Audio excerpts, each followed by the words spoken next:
Hi everyone, welcome to PyData Sydney. I'm Pav, I'll be your MC and host for this session.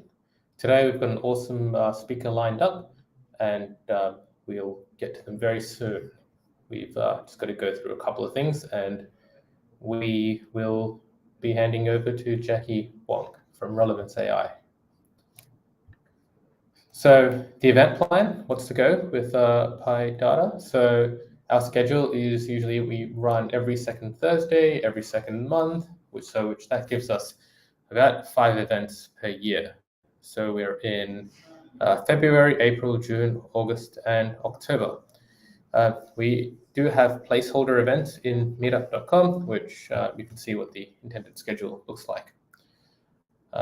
So the engagement for today's online event will be through the YouTube live chat, and between events, you can always reach out to us and the community through the PyData Slack.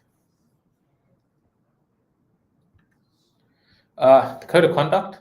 So TLDR, PyData is dedicated to providing a harassment-free meeting experience for everyone. So be nice to each other, behave professionally, and yeah, just have a good time. Quick thank you to our sponsors, NumFocus and Intellify, for making sure that these events can actually happen. Quick thank you to the other volunteers, Josh and Kale, who put in quite a bit of effort to make sure these events happen and they go as planned. Social media, how you can reach out to us. You can reach out to us on meetup.com, through Twitter, LinkedIn, YouTube, and of course the Slack channel.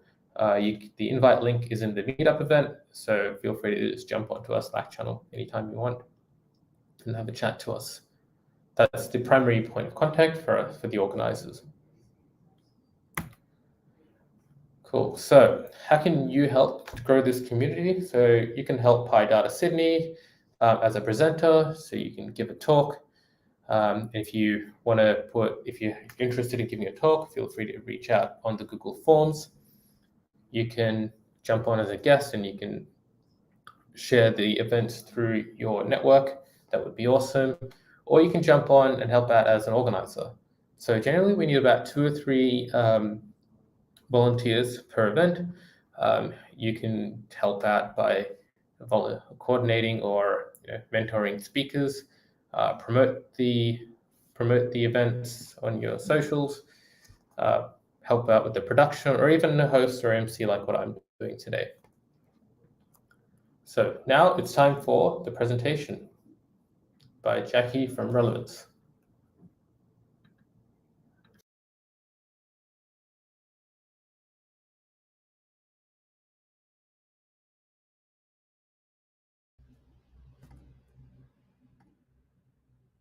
Hey, cool, thanks.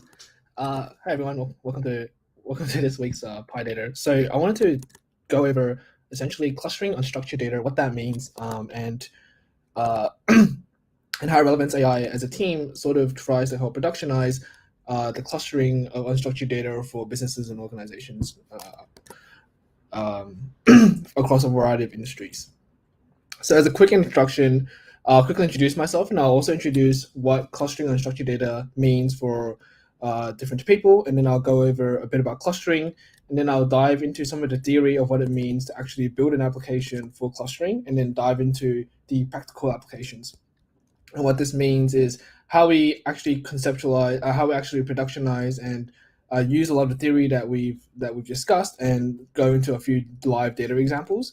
And then I'll try and summarize and sort of propose a few advancements towards how we want to improve current state of the art in these type of applications. And a lot of the time, people will sort of go very broadly across cluster applications and across unstructured data. I will choose a very specific example of clustering text, specifically text in a variety of different data structures, and how essentially Relevance AI's team goes a bit into clustering a variety of different text sources to provide really useful insights. So just before I begin, I'll just quickly introduce myself and Relevance AI. So Relevance AI is focuses on actually providing actionable insights across your text and image files.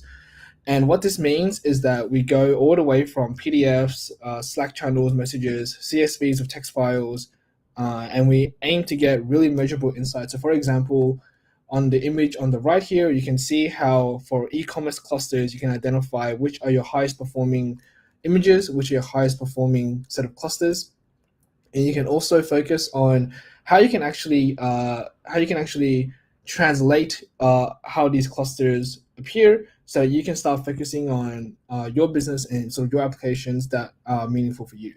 And we currently serve over 100 million plus API requests weekly with 3 million plus end users across a variety of industries: education, books, gaming. And a bit about me. So I really enjoy working on sort of unstructured data problems. I'm the founding scientist and engineer at Relevance AI, and I've ranked highly across a number of competitions.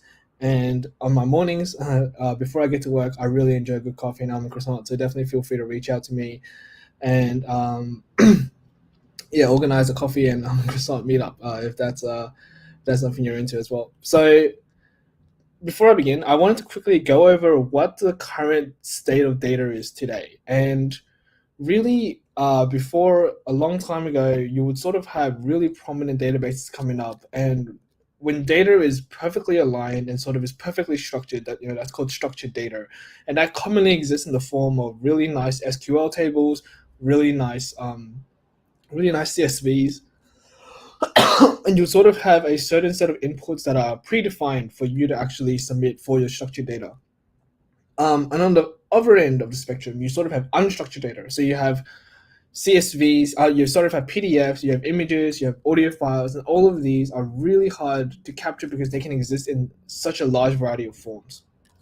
And towards the middle, you have something that we call sort of semi-structured data. And the idea is that instead of having completely unstructured on the right, where you could have a bunch of images or audio files, and the opposite of having it structured on the left is that you could have data that exists in a predefined structure, similar to a CSV or an Excel file, but you have a large number of entries inside that CSV.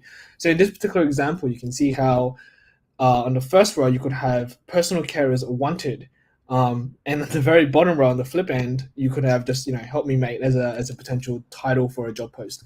And so for your semi-structured data, you have a large variety of data existing inside specific fields. And a lot of the time, you want to be able to get insights even across files like these.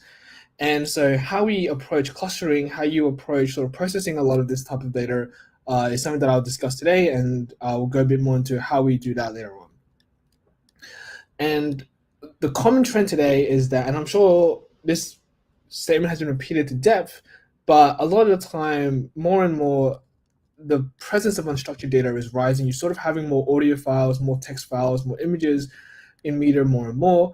And really, a lot of that unstructured data goes unprocessed and unanalyzed, and it's relatively difficult to get insights out of them.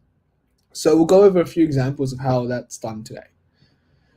And some of the many use cases towards sort of not only unstructured data, but just clustering unstructured data is that sometimes you want to be able to obtain the main topics, say across thousands of Slack messages, thousands of Discord messages, so that you can identify what people are really talking about without having to actually dive into those tens of thousands of messages yourselves.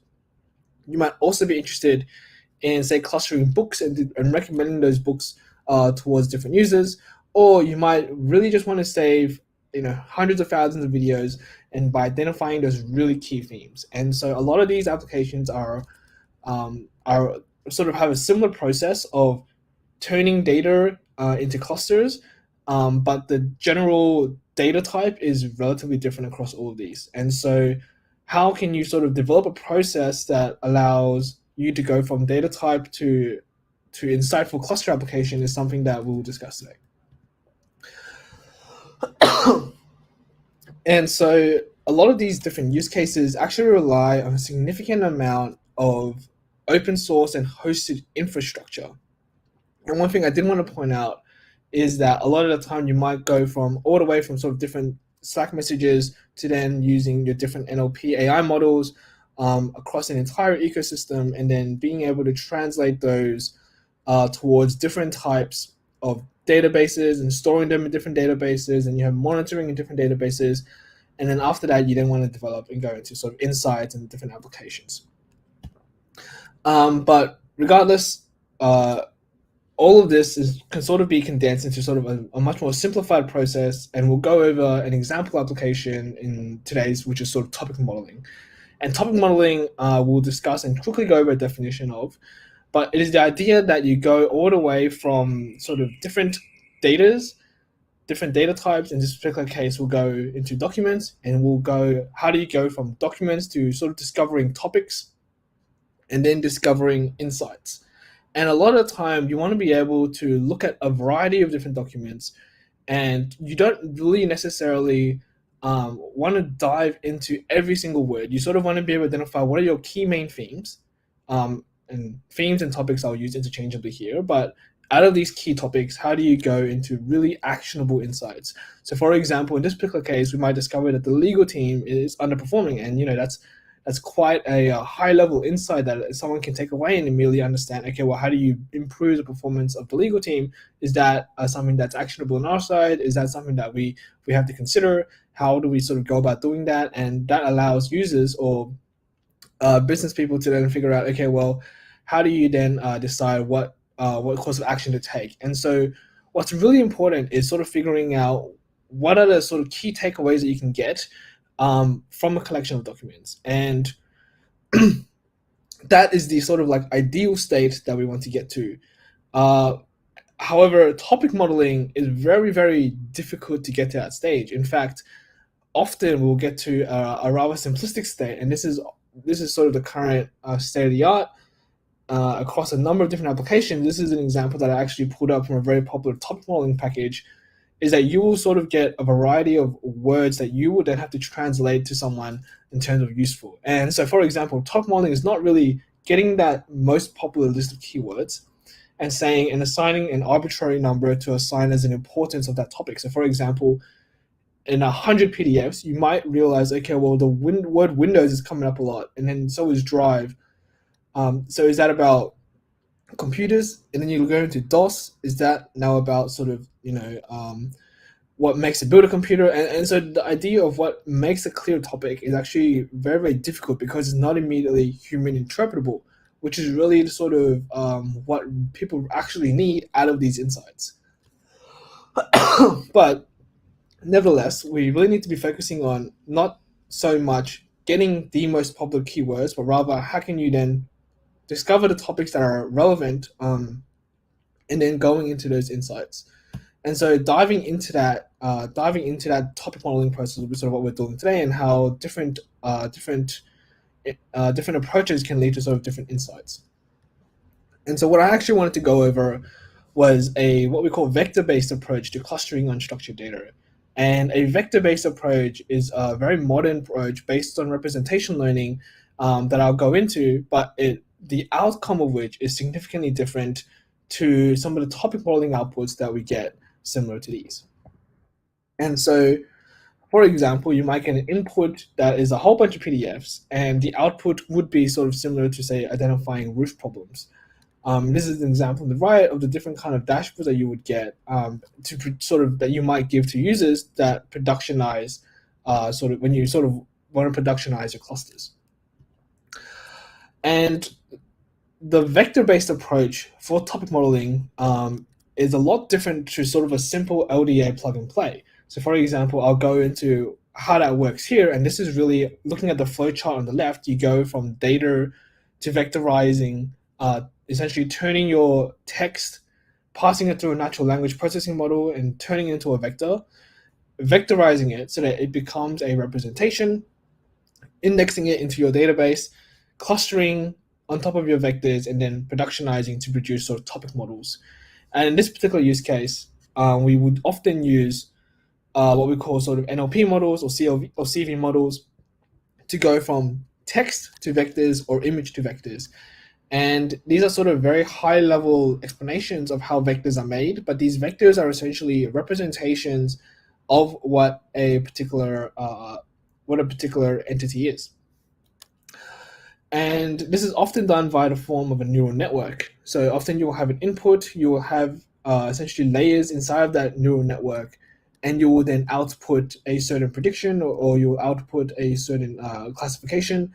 And by taking the middle layer out of these neural networks, you will get a representation relevant to your inputs, because you often, when these neural networks try to learn things that represent them and sort of group them up in sort of similar space. And to give an example of what that looks like, you often will have a whole bunch of data points that you then classify into different representations, and this is essentially a 2D representation of sort of what of what these sort of vectors could be. And what you want to do is that you then want to cluster and identify which are the relevant sections and which are the relevant groups. So, for example, this is an example of what this could look like. And so, for this set of dots that are really close together, might all be related to, say, pricing. Or by looking at the red group of dots, you might realize that section X might be better for suggestions. And so, by clustering these representations, you start to identify what are the sort of really similar types of topics, or similar types of messages, similar types of data that you then want to get insights out of. And so once you have these grouped, you then want to be able to translate these clusters into sort of actionable insights.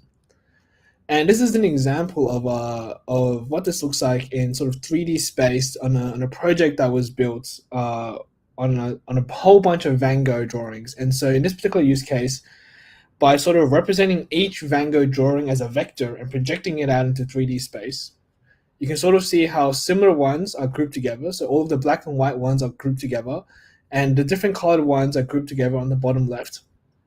And essentially, by learning what are the different properties of these different images, it starts to group together very similar drawings and separates the very different drawings out onto this vector space.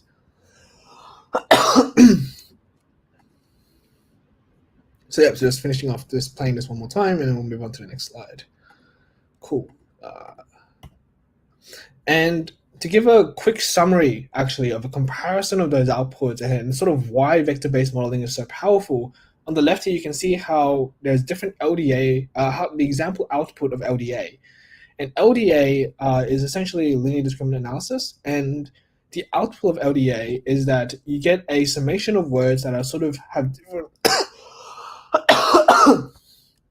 excuse me. So you get a summation of words with different weightings for each of these most key words.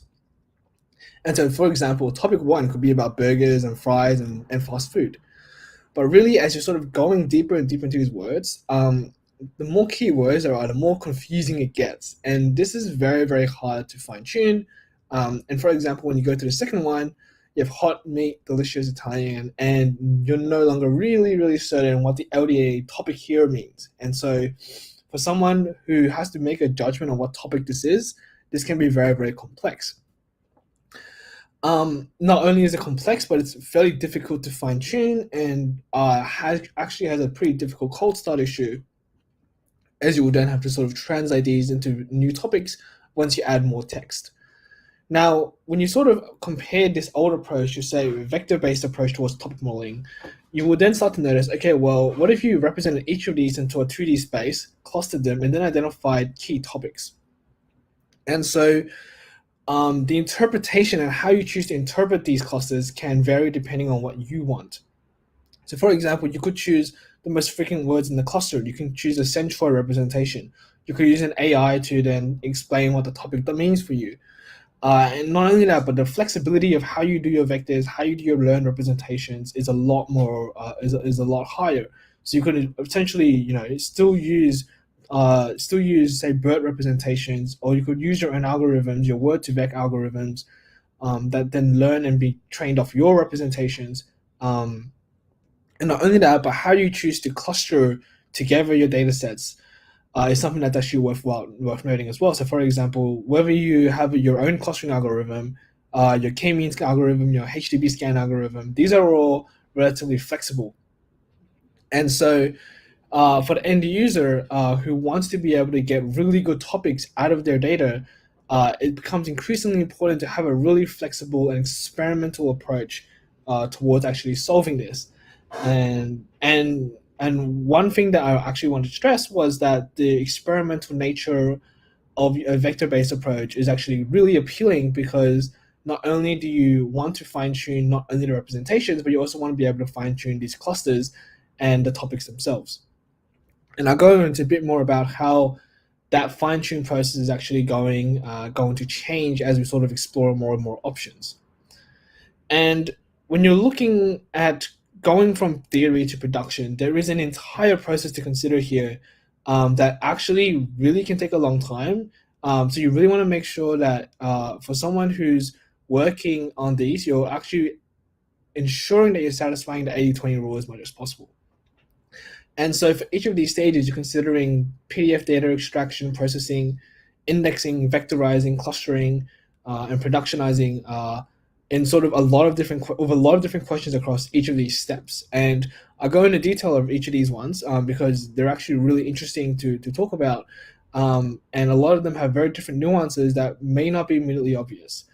And so here's an example of how PDF data extraction just gets super messy from the get-go.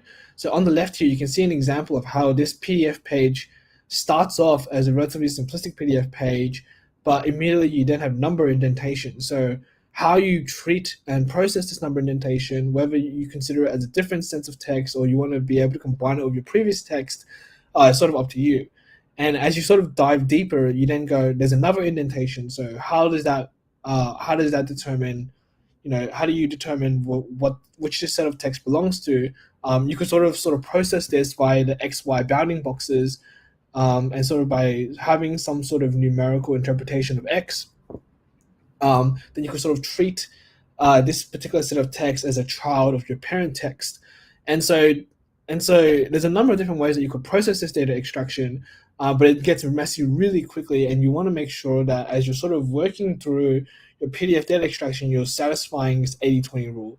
And so, for example, on the right, how you store your PDFs could vary a lot as well. So, for example, some could be in a photograph, and if it's a photograph, you want to make sure you're not applying, PDF miner, because that won't really work. You want to make sure you're applying OCR, and you want to make sure your OCR has been trained on data similar to this, so that it properly captures the fact that it's a table and not just a simple text, and it structures your outputs accordingly. And so when you're clustering a lot of these different types of data types, you actually want to make sure you're satisfying what you require to your needs. So there's a few solutions to actually consider here, and often what you want to do that's easiest is just simply adapt a PDF API. Now there's a number of PDF APIs out there. I won't go into details about all of them. I think they're probably relatively easy to try, just having to plug and play PDF. But once you try out these APIs and you sort of realize you need something a bit deeper, you can then dive into PDF miner, or if you need something free, you then dive into PDF miner. And if that's not enough, you can go into Tesseract OCR, which is essentially like an LSTM-based approach towards OCR. And then you might then try, okay, well, not only do you want to consider the OCR aspect of PDFs, but you then want to consider the layout aspect of PDFs. And then you might want to try out a transformer-based approach similar to Layout LMV2, which is a recent model by Hugging Face, open source by Hugging Face, and they're doing great work when it comes to sort of dealing with unstructured data as well. So definitely considering the 80-20 rule is really up to you guys as data scientists to really sort of, or data practitioners, to really consider what is required to convert from PDFs to sort of text, and sort of structuring those into really useful outputs. The next step is sort of, how do you consider processing? How do you clean your text data so that it becomes useful for your end users and you're not producing output that no one else really uses? And so you're constantly asking yourself questions on how you can improve processing so that your dashboards, your clusters are really useful for individuals. And to give a quick example of what this looks like is that when you're looking at really, really simple sentences, for example, those on the right, you have a whole bunch of different questions you want to ask yourself, such as, how do you consider sort of multiple topics per sentence? How do you consider what's relevant here? Does it matter what someone has said? Doesn't matter if there's HTML processing. What if someone has mentioned that it's been sent from their iPhone? Doesn't matter if it's like being mentioned. If people care about thanking others, like is thanking someone going to be something that you care about, or is it the topics of what they're thinking about going to be more important? And so there's a lot of also jargon that you want to consider as well when you're writing and looking at all of your messages and topics. What is considered necessary, what is considered unnecessary, is often up to the end user. And so really there needs to be some sort of framework that allows users to quickly clean out and actually experiment quicker with the unstructured data. And so what we actually then want to consider here is that once you have processed your everything, how do you then go about sort of indexing with this right data structure, and sort of what do you want to do with not only your sentences but your metadata about your sentences? And so often when you're dealing with data sources like PDFs, you actually want to not only consider the PDF itself, but you want to consider what's going on each page of the PDF. And so in this particular example here, review_3.pdf might actually be a very in-depth article or that has a number of different pages, and each page could cover a different topic. And each page, you want to assign not only a page vector, but you want to be able to assign also an acting topic. And we want to be able to support really complex parent-child data structures where you do want an overall vector that represents what you're looking for, but you also want child vectors that then represent the topic that you are discussing. And for a lot of these different use cases, you want to be able to then also add in new features. So for example, you want to consider the sentiment of, say, your top PDFs, and you then want to consider the sentiment of each page of your PDF. So for example, you might realize then that the acting in this particular page is negative, or the director is positive, or the wardrobe is positive, but it's not as positive as the director. And so often we want to be able to identify not only what is useful across your different topics, but you also want to identify, okay, well, what are the most negative, what are the most positive topics relevant to a user or relevant to someone who is performing that sort of business decision. And often, to extend that use case, you might then want to consider adding more and more features, so on and so forth.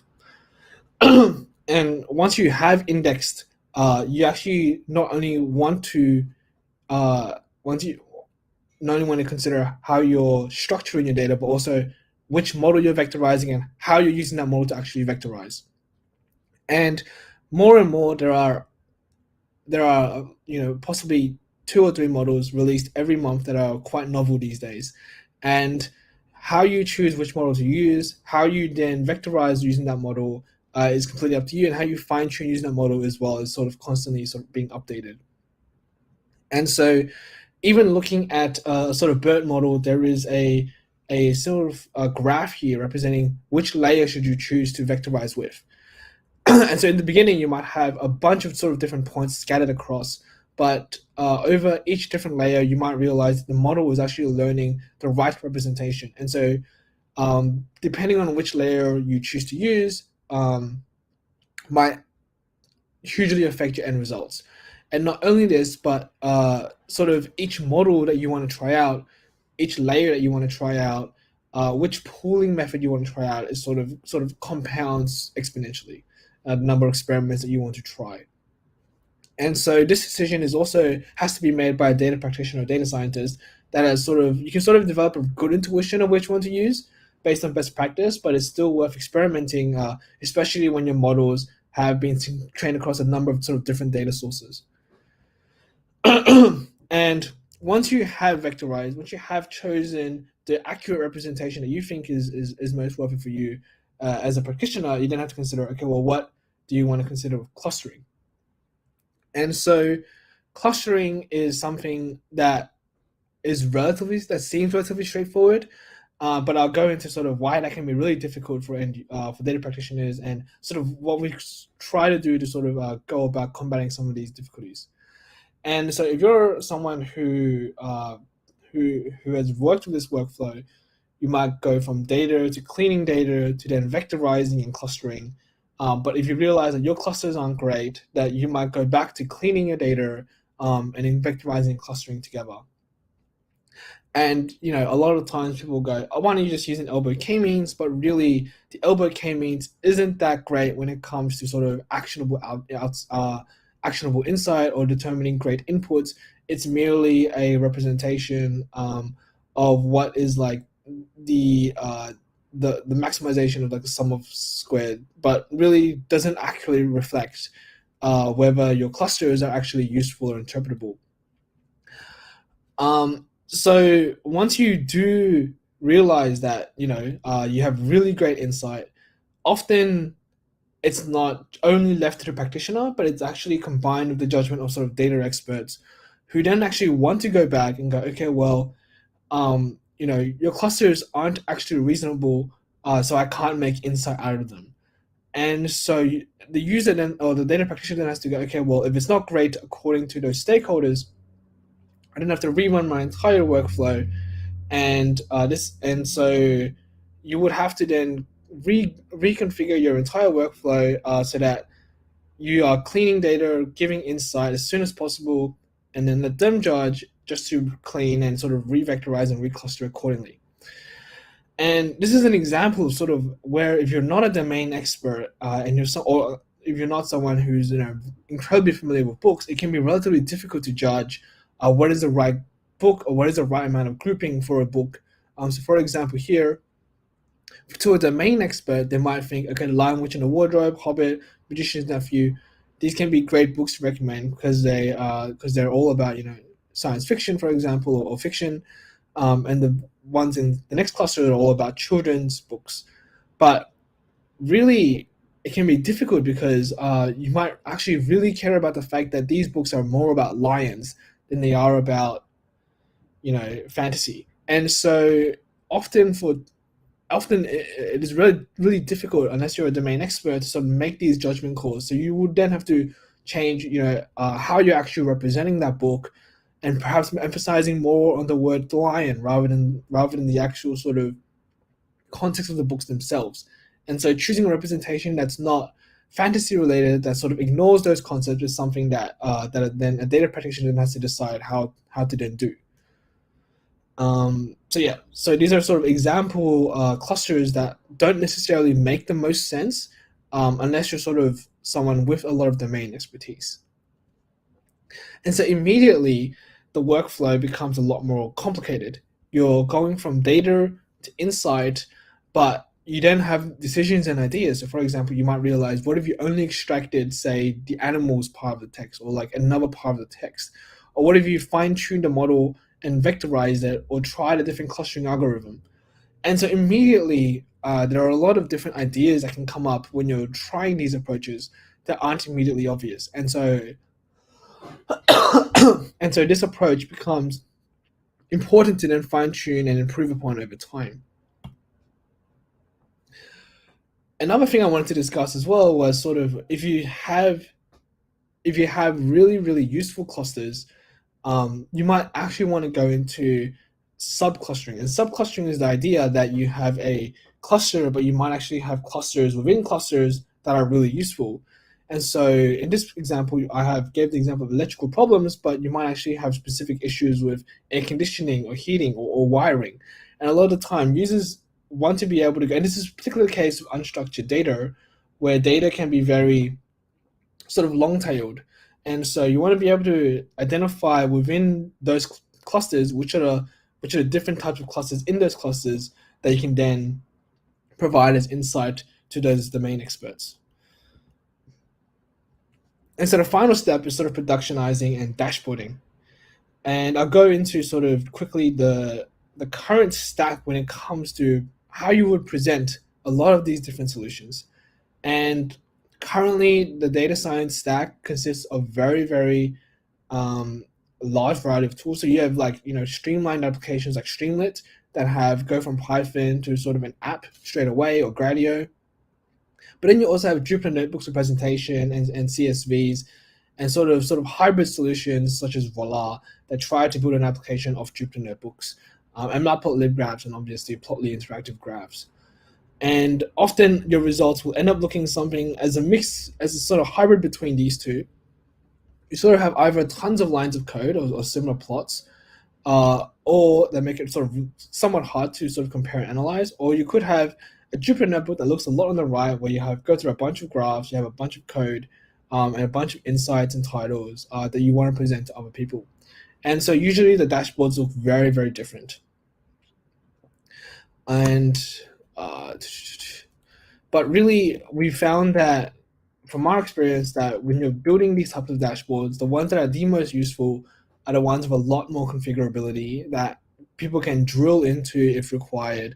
So often when you're building these sort of clustering applications, it is worth considering how can you go from looking at the topic such as these cream, boots, shoes, diving into those different topics, looking at what is in those topics and getting immediate metrics and representations that matter to individuals that are sort of live and productionized. And this allows particularly domain experts who really sort of want to be able to interact with the data a much more useful method, rather than just simply relying on sort of really hacky Jupyter notebooks and sort of PDFs and images that are sort of outputted. Excuse me. And so at the end of the day, if you're a stakeholder, not only will you be giving feedback constantly with a bunch of what if scenarios and thousands of follow-up questions, but you also want to, say, add more data, or you want to be able to represent a lot of the work towards seniors, and you also want to extract different entities across different sentences. These are all questions that data practitioners have to actually answer when you're clustering unstructured data. And a lot of the solutions that I've given so far have actually been, often require like a lot of infrastructure, but there's a lot of different open source solutions to actually consider. And often when you're looking at and sort of working with stakeholders, how can you sort of manage these expectations becomes sort of really important as well. And so what a lot of people don't realize is that when you're starting to build out these applications, the number of experiments that are possible is not additive, but actually exponential. And so often you'll end up with workflows similar to these. And this is just a simple flowchart where you go from inserting a CSV all the way to encoding, to adding a sentiment analysis, changing vectorizers, running different extractive queries, running what we call chunking, which is essentially breaking down documents into smaller documents for processing, breaking down text into smaller texts, vectorizing different representations, different clusterings, and sort of how can you sort of manage that in sort of like in solutions that are sort of really, really sort of where you want to be able to not only evaluate the results, but you want to be able to evaluate those results as soon as possible for your sort of end users. And so just as a quick summary, across all of these different processes and different steps, data practitioners really must focus on sort of applying the 80-20 rule rather rigorously, so that they could sort of get the most bang for buck in producing really actionable insights and takeaways. And so as a sort of summary, you can often go from a raw PDF to text and image extraction using, say, for example, those PDF APIs, storing those vectors and storing that text inside of what we call a vector database. And then you then pull out those vectors from that vector database for clustering, where you then store the clusters inside as metadata. And then you perform what essentially is called aggregations, where you group the most common words, or you get the most common metrics, or you average those metrics along those vectors. And eventually, by sort of repeating this cycle of clustering and sort of rerunning indexing and storing and extraction over and over again, you sort of end up with a relatively nice result that you would be happy to present. And topic modeling itself can be relatively difficult on unstructured data, but dealing with unstructured data is definitely sort of a task that can grow with difficulty and exponential if you sort of want to make sure that you're dealing with a lot of different edge cases. So at its core, data scientists and data practitioners actually need a very strong experimentation framework that allows for sort of rapid iteration. And to give an example of what this looks like, Relevance AI, we've actually developed different workflows that allow users to specify sort of torch-like interfaces And there is definitely a need in the current data science ecosystem for stronger data cleaning tools. And a lot of the time, you're not just data cleaning, but you're also trying out different models. You're trying out different approaches. You're sort of adding new data as it goes. But there really needs to be improved interfaces, and we at Relevance AI often push the boundaries when it comes to these different interfaces. We're constantly testing out new ways and building better SDK experiences so that we can build better products for customers. And a lot of the time, we want to try out a lot of different approaches. And so figuring out ways to improve these approaches for our end users is something that we actually care about a lot. And one of the things that we do internally is that we often compare modern approaches with sort of old approaches. So for example, clustering, there's a number of different ways to do clustering, but one of the ways that we've considered recently is actually how can you use community detection, which differs from normal clustering in the fact that it sort of accounts for anomalies, doesn't really try to cluster different endpoints or different points, but it might have a weakness of sort of having these really arbitrary cosine similarity cutoffs. But normal clustering approaches can cluster everything, can sort of group different clustering things together. So for example, your k-means, your k-meteoroids, clustering algorithms can be really useful. But then you then have to sort of arbitrarily guess the number of clusters. And so how you approach clustering and sort of how you approach community detection is some sort of things that we discuss in terms of Relevance AI that are really interesting as topics for, say, approaching clustering and approaching actionable insights. And so on the left here is sort of the 100 lines of code the community detection algorithm is made out of from sentence transformers. But on the right here is an example of sort of how community detection works in a sort of 2D graph. So sort of as you're increasing that cosine similarity threshold, the number of clusters immediately grow smaller and start to merge together to form 2 or 3 different smaller clusters, or larger clusters, sorry. And a community detection itself is a relatively new algorithm that was proposed with grouping different vectors. And on the right here is just a simple sort of animation that we made to sort of improve and look at better evaluate some of the clusters that were being made across the board. So just as a summary, to why some of these problems can be really hard is that you're not only dealing with model-related problems, you're not just choosing the right model, you're also working with data problems, you're working with your topic modeling problem itself and sort of machine learning problems that are all really, really sort of important to consider, especially when you want to present results to the end user or the domain expert, and you want to make sure that these clusters are actionable and have useful insights. And so and this is essentially my slide summary of sort of the different types of questions that you would actually ask yourself if you were presenting this to someone, or if you were trying to work this out as a data practitioner yourself. And lastly, just wanted to share that we're also hiring. So if you're someone who really enjoys working with unstructured data and you're interested in this, we'd love for you to reach out, and we'd love for you to reach out to me on LinkedIn and sort of, or apply careers@relevance.ai. Feel free to talk to me or reach out to me on LinkedIn afterwards, and love to, if you're someone who really enjoys working with unstructured data and building SDK experiences, we'd love to help you make your dream a reality. So thanks so much.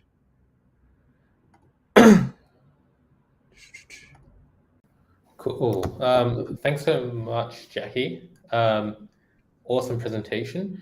I believe we have a couple of questions in the chat. So one from Stephen Leo. Jacky, could you share a little bit about how you do reclustering? Yeah, I think with the reclustering, you're probably referring to the subclustering approach. So there's a few different ways that you want to do sort of reclustering, and they sort of depend on your use case. So for example, if you have a parent cluster, but you want to identify smaller clusters, what's important isn't necessarily so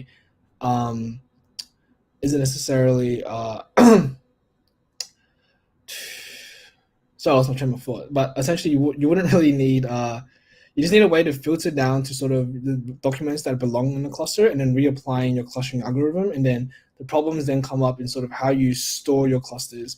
And for us, we have a simple convention of adding dashes at the end, so you recognize what's a subcluster and sort of what's a normal cluster. Do I just go through the questions one by one in the chat, or? Yeah, sure. Go ahead. I think Josh's question was which methods are used for subclustering hierarchies. It's really up to the end user. Internally, Relevance AI, we use a number of different subclustering approaches. An effective one is just simple k-means. So not only knowing what your clusters are, but knowing that you want to split your clusters into smaller clusters is something that we do a lot. And so we would just simple k-means is enough. But what matters is sort of rerunning that algorithm and then storing it for you to sort of analyze.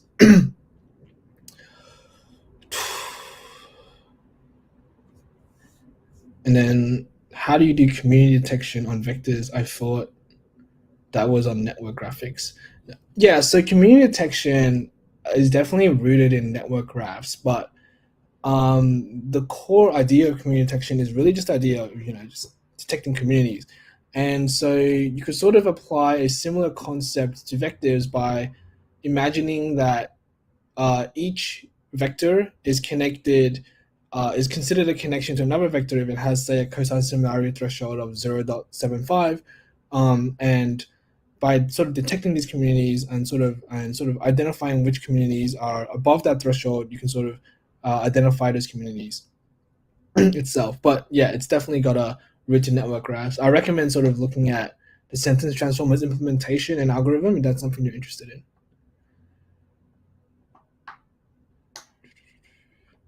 Thanks, Chanel. Okay, interesting. Simply recursing clusters can build a hierarchy. Yep. How do you determine the quality of the clusters? Yeah, so that's a great question by Steven. So the quality of clusters are almost really hard to determine because they're not so much determined by a data practitioner using numerical evaluations. They're often determined by what's the type of insights that you will be able to get. What type of insights that you'll be able to get off those clusters itself. So, if you're someone who's business facing, you want to be able to determine the right quality of the clusters by being able to figure out the insights. But we also internally have what we call a cluster report. And these reports give us numeric measurements of how these clusters are, and we've broken them down to sort of two concepts. Trying to remember what those names are, but those basically connected to sort of how closely the clusters are and sort of how separated each of the different clusters are with respect to each other and internally. And so that's one way that we sort of evaluate those clusters just numerically.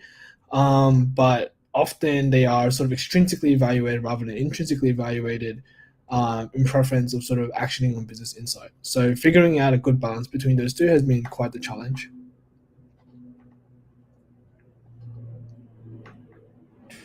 I think that's it, right? In terms of questions.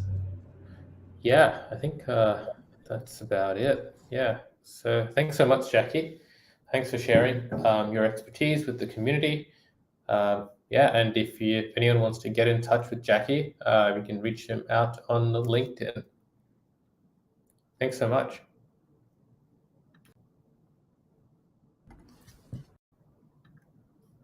Okay, so before we wrap up, if you want to get in touch with PyData, you can get in touch with us over the Meetup group, our Twitter account, LinkedIn, YouTube, or over Slack.